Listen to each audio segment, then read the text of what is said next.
Welcome to Subramani में आपका स्वागत है। ये वीडियो मैं जो बना रहा हूँ ख़ास करके महिलाओं के लिए है। सो जो मर्द देख रहे हैं प्लीज़ अपने माँ, अपनी बीवी, अपनी बहन सबको दिखाइए, अपने कलीग्स, फ्रेंड्स जो भी हैं सबको दिखाइए। औरतों का दर्जा जो है हमारे देश में काफ़ी अच्छा है। मतलब हम उनको पूछते हैं वगैरह वगैरह, मैं वहाँ सब नहीं जा रहा हूँ। लेकिन औरतें वर्क फोर्स में काम करने वाले लोगों में औरतें कम हैं और वो कम होता जा रहा है।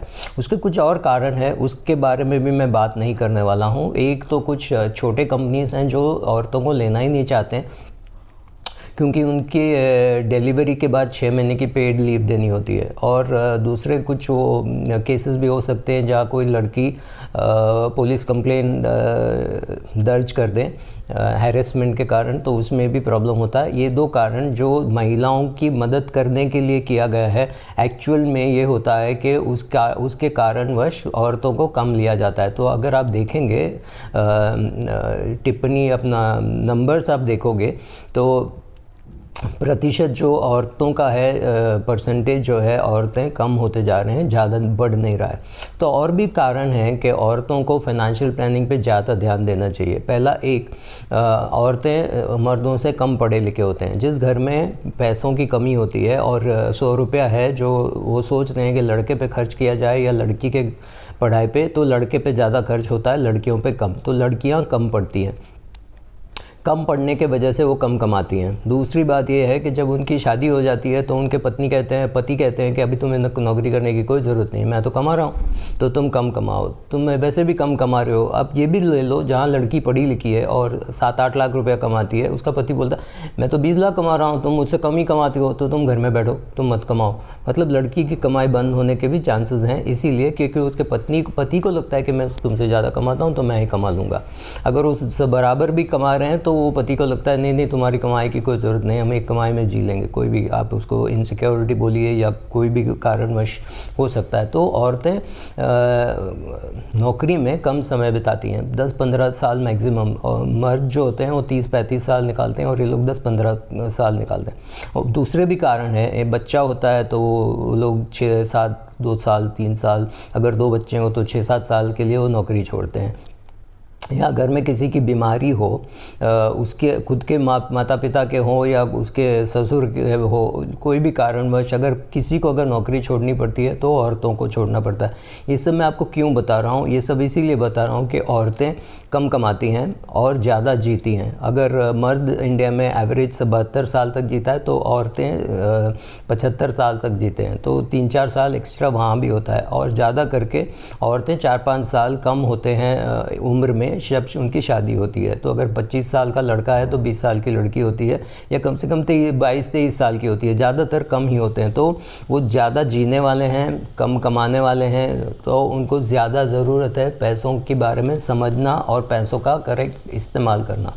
लेकिन औरतों के पास कुछ फ़ायदे हैं। एक फ़ायदा ये है कि उनको बजट करना आता है। जब वो नमक की पैकेट भी लेती है, उसको पता है ये कितना दिन चलेगा और कब दूसरी बार ऑर्डर करना है और घर में उसको कहाँ रखना है वगैरह। मतलब जो औरतें सामान की बजट करती हैं वो पैसों की बजट कर सकती हैं, ये याद रखिए। तो बजटिंग जो काम है वो घर में औरत को ही करना चाहिए। अगर आपके हस्बैंड एंड वाइफ हैं, हस्बैंड कमाता हो, वाइफ कमाती हो, जो भी हो, दोनों कमाते हों, तो भी वो बजटिंग का काम मर्द ना करें, औरत करें, ये ज़्यादा अच्छा है। क्योंकि औरतें बजटिंग ज़्यादा अच्छी समझती हैं क्योंकि वो घर के लिए करती हैं। दूसरी बात, वो रिस्क ज़्यादा अच्छी समझती हैं। अगर आप कोई रिस्की शेयर दे दो कि 10 रुपये का शेयर है, ये 20 रुपये हो जाएगा, वो मर्द तो बोलेगा हाँ ठीक है पैसे लगा दो। औरत 10 बार सोचेगी, फिर पूछेगी, फिर किसी से बात करेगी, फिर लगाएगी। सो शी इज़ कामर, ज़्यादा शांतिपूर्वक वो निवेश करते हैं। तीसरी बात ये है कि वो डरते नहीं हैं।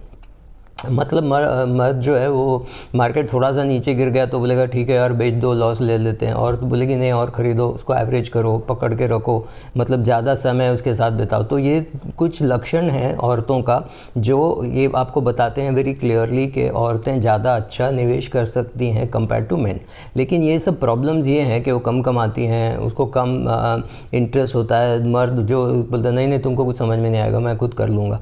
तो ये सब गलतफहमियाँ दूर करें औरतें अपने पैसे पे खुद ध्यान दें, क्योंकि क्या होता है जब उसकी शादी नहीं होती है उसके पिताजी उसके पैसे संभालते हैं, शादी हो जाती है तो उसका पति संभालता है, और अगर पति मर गया होगा तो फिर बेटा संभाल लेता है, भाई संभाल लेता है, कोई और। तो वो ये ऐसा हो जाता है परिस्थिति कि औरतों को पैसे के बारे में कुछ नहीं मालूम और मर्द को चाय बनाने भी नहीं आता। ये दोनों गलती हैं।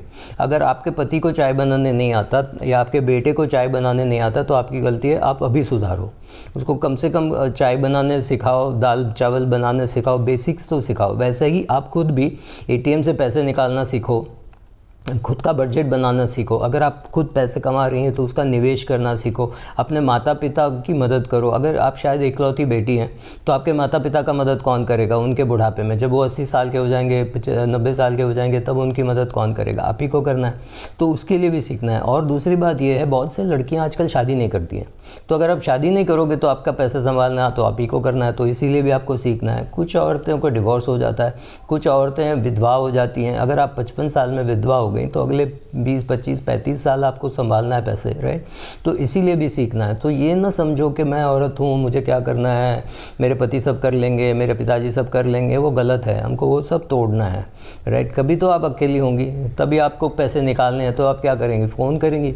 आपका बेटा न्यूजीलैंड में है, आपकी बेटी अमेरिका में है, तो क्या आप उनको फ़ोन करके बोलेंगी मुझे पैसे निकालने एटीएम में से, आप आके मदद करो? या आपके पड़ोसी को बोलोगे? ऐसे तो नहीं करना है ना, आपको खुद सीखना है। कुछ चीज़ें जो आपको आती है अच्छी तरह से, जैसे आप बजट बना सकते हो, आपको समझ में आती है बजट कैसे बनाते हैं, क्योंकि आप घर के लिए बजट बनाते हो। आप लिखते नहीं हो शायद, लेकिन आपके मन में तो बजट है कि ये नमक इतना है, शक्कर इतना है, ये करना है, वो बजट ही है, राइट? तो आप बजट बनाना जानते हो, लेकिन उसको शायद आप लिखित में नहीं जानते। तो आप लिखिए तो समझ जाएंगे। अगर आप पढ़े लिखे हैं तो फिर लिखने में कोई प्रॉब्लम तो होनी नहीं चाहिए। आप MBA हैं, आप CA हैं, आप BCom है, फ़र्क नहीं पड़ता। आपको कम से कम ये बेसिक्स तो लिख लेना चाहिए कि हर महीने क्या खर्च होता है। खर्च तो आप लिखते हो। जब आप खर्च लिखते हो तो देखिए बजट में आपने कितना प्रोवाइड किया था। अपने इस्त्री वाले के लिए आपने शायद 600 रुपये प्रोवाइड किया था, 800 रुपये प्रोवाइड किया था, लेकिन हो गया 1000। तो आप चेक कीजिए क्या गलती हुई, कपड़े ज़्यादा हो गए, रेट ज़्यादा हो गया, जो भी है। या तो आप लिखिए, या तो आजकल बहुत से ऐप आते हैं, वो ऐप में डाल के देखिए आपका बजट कैसा है और आप कितना खर्च कर रहे हैं, और बजट और एक्चुअल खर्चे के अंतर जो है वो देखिए अंतर क्यों है, अगर है भी, अगर नहीं है तो बहुत अच्छा।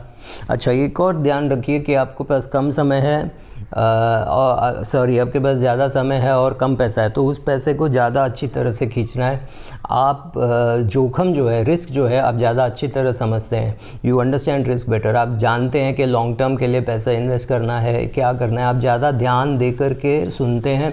मैं जब जाता हूँ हस्बैंड एंड वाइफ दोनों को मिलने, तो वाइफ ज़्यादा ध्यान देती है और ज़्यादा पूछती है सवाल। एक और अच्छी बात यह है कि मर्द जो है वो बड़ा अपने आप को ग्रेट समझते हैं, सवाल नहीं पूछते हैं। ये नहीं पूछेंगे ये क्यों करना है, हाँ अच्छा ठीक है। औरत जो है ज़्यादा सवाल पूछती है, जो कि अच्छी बात है। जब फाइनेंशियल सर्विसेज में हो या हेल्थ में हो, आप डॉक्टर के पास जाते हो या फाइनेंशियल प्लानर के पास जाते हो या आपका कोई एडवाइज़र है, जो भी है, उसके पास आप ज़्यादा सवाल पूछिए। आप पूछिए ये क्यों कर रहे हो, ऐसे क्यों कर रहे हो। और अगर आपको समझ में नहीं आता है या आता है तो भी आप एक नोटबुक खरीद लीजिए, 200 पेज का नोटबुक, 200 पन्ने का नोटबुक, जिसमें आप लिख लीजिए कि वो क्या बोल रहा है। अगली बार वही बोले तो ठीक है, अगर उसके विपरीत कुछ बोले तो बोलो पिछली बार तो तुमने ये बोला था और आपने लिख के रखा है, तो वो आपसे नकार भी नहीं सकता कि उसने नहीं बोला, ठीक है। तो आप लिख के रखिए। आप ऐसा अगर 10, 15, 20 मीटिंग कर लोगे, मतलब ओवर से 4-5 साल, तो आपको सब समझ जाएगा जो वो कर रहा है। तो ठीक है, मैं ये नहीं कह रहा हूँ आपको उसकी ज़रूरत नहीं है, बट आप एटलीस्ट समझ जाओगे वो क्यों बोल रहा है टर्म इंश्योरेंस लो, क्यों बोल रहा है कि इंडेक्स फंड लो, वो क्यों बोल रहा है बैंक फिक्स डिपॉजिट रखो या मत रखो, राइट। या फिर बैंक डिपॉजिट रखना है तो अपने पिताजी के नाम पे रखो, या बैंक डिपॉजिट रखना है तो आपके 16 साल के बेटे के नाम पे रखो, जाके वो 18 साल का हो जाए, उसके बाद क्लबिंग नहीं लगे। ये सब आप समझो, लिखो, नोट्स बनाओ, और फिर आप अच्छे इन्वेस्टर बनोगे। एक और चीज़ याद रखिए, कोई भी चेंज होता है लाइफ में तो आप ही को करना है, आपके पति को नहीं करना है। तो आपको नौकरी छोड़ के आप अपने पति के पिताजी का देखभाल करेंगे, आप नौकरी छोड़ के अपने पिताजी का देखभाल करेंगे। वो सब देखभाल करने का जब काम होता है, बच्चे का काम होता है। बच्चे को बच्चा अगर बीमार है, ज़्यादा करके मम्मी घर बैठती है, पापा नहीं बैठते। आजकल पापा भी बैठते हैं, लेकिन ज़्यादा करके वो मम्मी का काम हो जाता है कि भाई बच्चा बीमार है तो आपको आज छुट्टी लेना है, तुम्हारे पिताजी बीमार है तो हमको छुट्टी लेना है, या अभी रुक जाओ, कोई आने वाला है तो आप छुट्टी ले लो, वगैरह वगैरह। तो ये सब कारणवश औरतों को प्रमोशन भी उतना कम मिलता है। तो ये सब कारण है जिसके वजह से आपके पास पैसा कम होता है। लेकिन कभी तो ज़माने में कभी तो ऐसा होगा कि आप अकेले पड़ गए, राइट, आपके बच्चे दूर हैं या आपके बच्चे हैं ही नहीं, या आपका एक ही बच्चा है और कहीं वो न्यूजीलैंड में बैठा है। तो ऐसे सब समय में आपको अपना बिल पे करना, इलेक्ट्रिसिटी का बिल पे करना, टेलीफोन का बिल पे करना, एटीएम से पैसे विड्रॉ करना, ये सब चीज़ आपको आना चाहिए। आपको आनी चाहिए कि आप कैसे ऑनलाइन जा कर के देख सकते हो। आप कनाडा में बैठे हो अपने बेटे के साथ, आपको बैंक स्टेटमेंट देखना है तो आप ही को देखना है, करेक्ट, वो आपका बेटा तो नहीं देखेगा, या आपको दिखाना नहीं चाहिए, या आप दिखाना नहीं चाहते हो, जो भी कारण से। सो ये सब चीज़ें आपको सीखना है। तो मैं चाहता हूँ कि आप ये सभी महिलाओं के पास ये वीडियो भेजिए, और सबको मैं सिर्फ ये कह रहा हूँ, सतर्क रहिए, अपना पैसा संभालिए, अपना पैसे को वेस्ट होने मत दीजिए। आपके पति जो कर रहे हैं उस पर भी आपको ध्यान रखना चाहिए ताकि कल उठ के कोई प्रॉब्लम ना हो। Thank you.